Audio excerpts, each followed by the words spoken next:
Bringing home a new puppy is exciting, but what happens when you're adding that puppy to a household that already has two established dogs that may not be as excited for that new family member? It's all about setting everyone up for long-term success, and in this video, I'm gonna walk you through how I integrated our new puppy, John Denver, into a more complex household dynamic, the specific exercises I use to help everyone get along, and how to keep stress low for all dogs involved. If you've already got an existing dog and you're thinking about adding a puppy, or you want this next intro to go better than the last one did, this video is for you.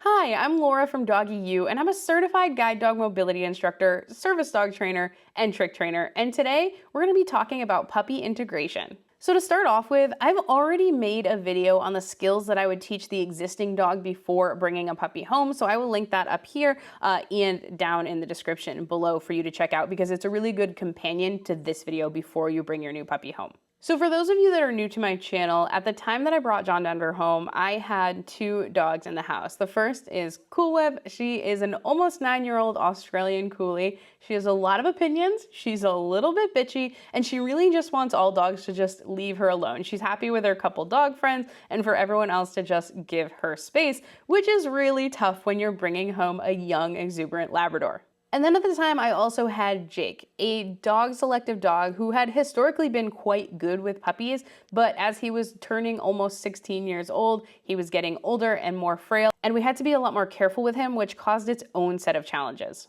He unfortunately recently passed away, but I thought the lessons here were worth sharing with y'all. So I knew it was going to be hard going in with the specific personalities that my dogs have, but honestly, I thought Whip was gonna come around a lot more quickly than she did. But I worked the situation in front of me, and ultimately I now have a calm, peaceful household. You have to just be patient and trust the process. So here's the process.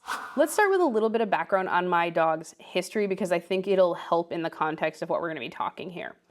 I've been working in the service dog industry for 15 years, a decade of which was in guide dogs. And so my dogs are used to working around working dogs. And they're also used to dogs coming into my house frequently. So I might have a rotation of different dogs coming in every week or every other week, and I don't introduce my dogs to every dog that comes into my house because it would just be a lot for them. That's not the type of dogs that they are. And so instead, my dogs know that they ignore the other dogs in the house because most of the times when a guide dog is coming home, they're like working on settling or tethering and that kind of thing. So my dogs just know they ignore them, and the other dog learns how to ignore other dogs in the house. Now, a little profile on each of my dogs in case you might recognize your own dogs in one of them, and maybe with some of the reasons that you might be concerned bringing a new puppy in. So CoolWhip, again, she's almost 9 years old. I used her a lot with puppies when she was younger, around 2 or 3 years old. She was excellent with puppies, but as she's gotten older, she does not prefer puppies, and she doesn't want them jumping on her head, coming into her bubble, all that kind of thing. She also has some very mild resource guarding at home only for high value items. And we only know this because we had so many dogs coming in and out, and that can be stressful for certain dogs. So it's something that I managed and was never an issue. She doesn't have issues, or she didn't have issues with Jake, anything like that. But it's something that is in the back of my mind when I'm thinking about bringing a puppy home. Now, despite Jake being a little bit dog selective for adult dogs, he's always been quite good with puppies. However, because when all of this happens, he was 15 years old, he was, getting frail, he was getting unstable, all of those things that made it important that I was going to have to very much manage the puppy around him, even if he liked the puppy. It's definitely the type of thing where if he got jostled too much or surprised or knocked into, he could easily fall over and hurt himself, especially depending where that was in the house. And we don't have a huge house. So to prepare for the new puppy coming home, I got some extra baby gates and X-pens, so I had options if I needed them. I also spent some time having CoolWhip be separated from me. Since she is my service dog, she was with me a lot of the time, and so I needed to get her used to being away from me during the times that I was going to be training with John Denver. So I made a point the month before that happened to practice some separation from me when appropriate. Getting Denver involved a 16-hour drive in my van one way, and we would all be traveling together and sleeping in the van together on the way home. So the way that I handled that is just had them separated. So I would take them out for separate potty breaks. That took a little bit longer, obviously, but everything went well. Denver did great on his first night in the van, and they basically just knew that each other existed but weren't interacting on that just span of driving home. Skills to train. So once Denver got home and settled in, I started working on his skills because I needed him to have some skills to be able to integrate him better with my existing dogs. So the skills that I worked on were a recall even while playing or doing something arousing. Puppies, come. Denver, Bentley, go play. Go ahead. A hand touch, go to place, a mini stay or like a wait, and loose leash walking. Having those skills available to me made it much easier for me to manage him in the household with the other dogs moving about.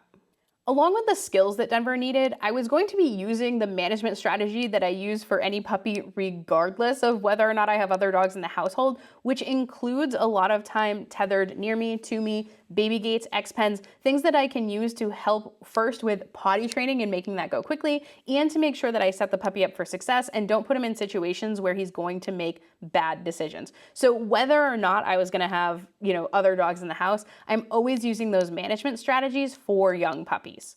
And hey y'all, if you're liking this video so far, I would love it if you could head on down and boop that like button. Doing so positively reinforces me for making these videos and lets me know that you want more of them. Integration strategy. The first thing that I had to do regarding other dogs was pad the puppy. Basically, I spent the first month introducing Denver through positive experiences with other dogs so that he knew that not all dogs were as grumpy as CoolWhip was. That way he didn't generalize that dogs were potentially scary. So I did that through play with appropriate adult dogs in my yard and mostly out on hikes like free roaming. I also had him hang out and play with other puppy service dogs in training. And finally, I also went to paid puppy playgroups, both to help him with energy expenditure so that he was more calm in the house, but also to learn about and play with lots of different types of dogs. We only did that once a week. So now let's talk about integration outside. Now, outside is generally where I'm going to introduce dogs first, and that's what I did with Whip and Denver, and things were going pretty well until one time that we were outside. Denver did a silly puppy thing. Whip corrected him. The correction was 100% warranted, but I thought the correction was a little bit over the top. So I decided to employ a management strategy and have Whip muzzled if she was outside with him just for a few times, just to reduce my anxiety and make sure nothing was going to happen. And there were no further incidents after that, but this is just a little plug for having muzzle training your dog. They can be really useful in certain circumstances, like if your dog gets very, very injured and vets need to give them care, it makes sure that everyone feels safe. Muzzles are really about keeping everybody safe and reducing a lot of the anxiety from the humans. And so what I did is when I decided to have Whip and Denver outside together after usually when he was tired and we were just doing like sniffies around in the yard, they would both wear drag lines. Then if I needed to, I could pick up the drag line. There were no further incidents within a week and a half or so. She was no longer wearing a muzzle with him and everybody felt safe. Regarding Jake in the yard, Denver pretty much ignored Jake right away, so there wasn't really a ton for me to do there. He mostly didn't find Jake that interesting because Jake would just mosey around the yard and Jake would definitely ignore Denver. At that same time, I was also doing off-leash walks with both Whip and Denver, plus a couple other of my friends' dogs. So this type of walk out in, these were big fields that we were walking in, having other dogs there provides a buffer, and having all of the dogs who are more experienced hikers go out shows the puppy that we don't just engage with the other dogs that we're with, though we may do some of that. A lot of it's focused on sniffing and exploring the environment together. So teaching the puppy how to coexist with other dogs without fixating on them. Indoors. Now, this is where a lot more of the work happened because we have a relatively small house and it's not like open concept like some of the newer houses. It was built in the 1950s, I believe. So it just feels a little bit more closed off, which can put a lot of pressure on dogs. So first, I started reinforcing Denver for moving away from Whip when she was giving signs that she wanted space. I'm really watching my dog, looking for signs, looking for any signs of just like stillness, lip licking, anything like that where it's, or even just like side eye where it's looking like she would like some space. If Denver took those cues and moved away from her, I reinforced that. And the same thing with Whip. If she was getting in a situation where she was uncomfortable, I would reinforce her moving away from that situation.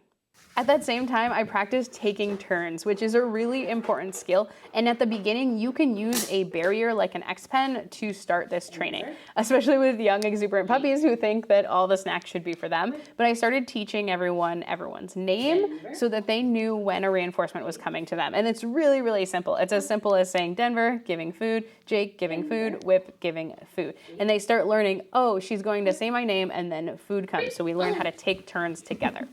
I also use an if A then B model during that time to help my dogs realize that being around Denver is really an awesome thing. So what I do is I treat Denver first and then Whip and Jake, and what they start learning is, oh, Denver being around predicts good things coming to me. So when I feed Denver, Jake and Whip also get food, so Jake and Whip want to be around when Denver's around because good stuff happens. They also spent time separate but together. So what do I mean by that? It means that they might be crated all together eating Kongs, or they might be in the living room and Denver is tethered to me and the other dogs are loose. Now remember, my dogs aren't gonna come up to him because they've already learned throughout the course of their life that they ignore dogs that are on leash with me. So they're existing in the room, hanging out. Denver is tethered to me so he can't approach them. They learn that I am controlling the situation and that everything is safe. They also had some on-leash time together, and this again, I guess, is outside, but he might be in the puppy stroller and we're walking each of the other. I'd go with my husband and now we've got the 3 dogs, 2 on leash, 1 in the puppy stroller. I also had to do a lot of work with passing each other. So like I said, my house is smaller. It's got like one little hallway, which I'm sure you've seen in videos, and that's the whole thing. So when we need to pass each other in that tight space, I need to make sure that Denver's not gonna walk by and jump on Jake and potentially hurt him. So that's why when I said at the beginning, I started teaching loose leash walking stuff, that's basically for inside the house and the hallways. And I can just lead with food if I need to, but it's a good chance to start working on your loose leash walking. And what that did is ensure that I had a puppy that was going to pay attention to me, even in the house. He's already on leash because I don't let my puppies that are, 8 to 12 weeks old just running loose in the house. He's with me all the time. And so he learns how to walk nicely while we're passing the other dogs just in the house. And that often will carry over to the outside stuff that we do. And then at the same time, I built a really strong reinforcement history for going to place and laying down. And that builds the foundation for me being able to train Whip and Denver together. Jake wasn't really involved in that at that time because he was older. But I want to be able to, and now can, train the 2 of them together. So I start training a really high rate of reinforcement for being on his mat, slow down that rate of reinforcement, and then I'm able to integrate Whip, who can also go to a mat, and then switch out who's going to be trained at what time. That's like a long-term goal at that age, but that's when we start it, is that 8 to 12 weeks of age period. Now, if your older dogs in the household, don't ignore other dogs on leash. You can use more baby gates, crates, and X-Pens as buffers as needed. I didn't need that as much because of how my older dogs are, but that is definitely an option. Crate and rotate, that kind of thing, for when we're talking about a super young puppy and adult dogs while we're doing this slow integration. It's great for them to be able to see each other, but not necessarily interact. And I did have a pen set up in my living room as well so that he could be in the pen, be around everybody, but again, not practicing jumping all over their heads and making the older dogs uncomfortable. Now, at 4 months, pretty much exactly, I had to load Whip and Denver into my van and drive from Connecticut to California to spend a couple months out in California for the birth of my niece. And at that point, they were not fully integrated inside. See, it was more important for me that they were successful long-term versus integrated quickly, so I did take it slow. But the cross-country travel and the month at my sister's little studio apartment actually did wonders for their relationship. So let's talk about why and how you can apply it to your situation. First thing that was helpful was maturity. There's so many things that if you just give them time, like the puppy time to grow up, it can be so helpful. Oftentimes when I'm in like a training rut or there's something going wrong in my training for service dog work, I'll take a few weeks, even a month off, wait for the puppy to mature a little bit, and then go back to it. And sometimes they're problems are just magically solved by maturity and a break. But besides maturity, California had some other things going for us because we were living in a 64-foot square space in my van and then a little under 200 square feet at my sister's house, and it allowed for some interesting one-on-one integration along with the lovely weather in California. So the nicer weather allowed them to be outside together more often, and I wasn't having any issues outside, so they had a lot of quality, positive time together outside. And the small space to travel together and sleep in the, I was sleeping in the van, meant that they had a lot of time just coexisting together as well. Even if one was crated or they were both crated and chewing on something, it still meant that they were just, again, hanging out, coexisting. Also, through my management and through my actions, CoolWhip learned that she would be heard when she was giving me signs that she was becoming overwhelmed and that I would manage the situation. And her trust in me allowed her to trust being around the puppy.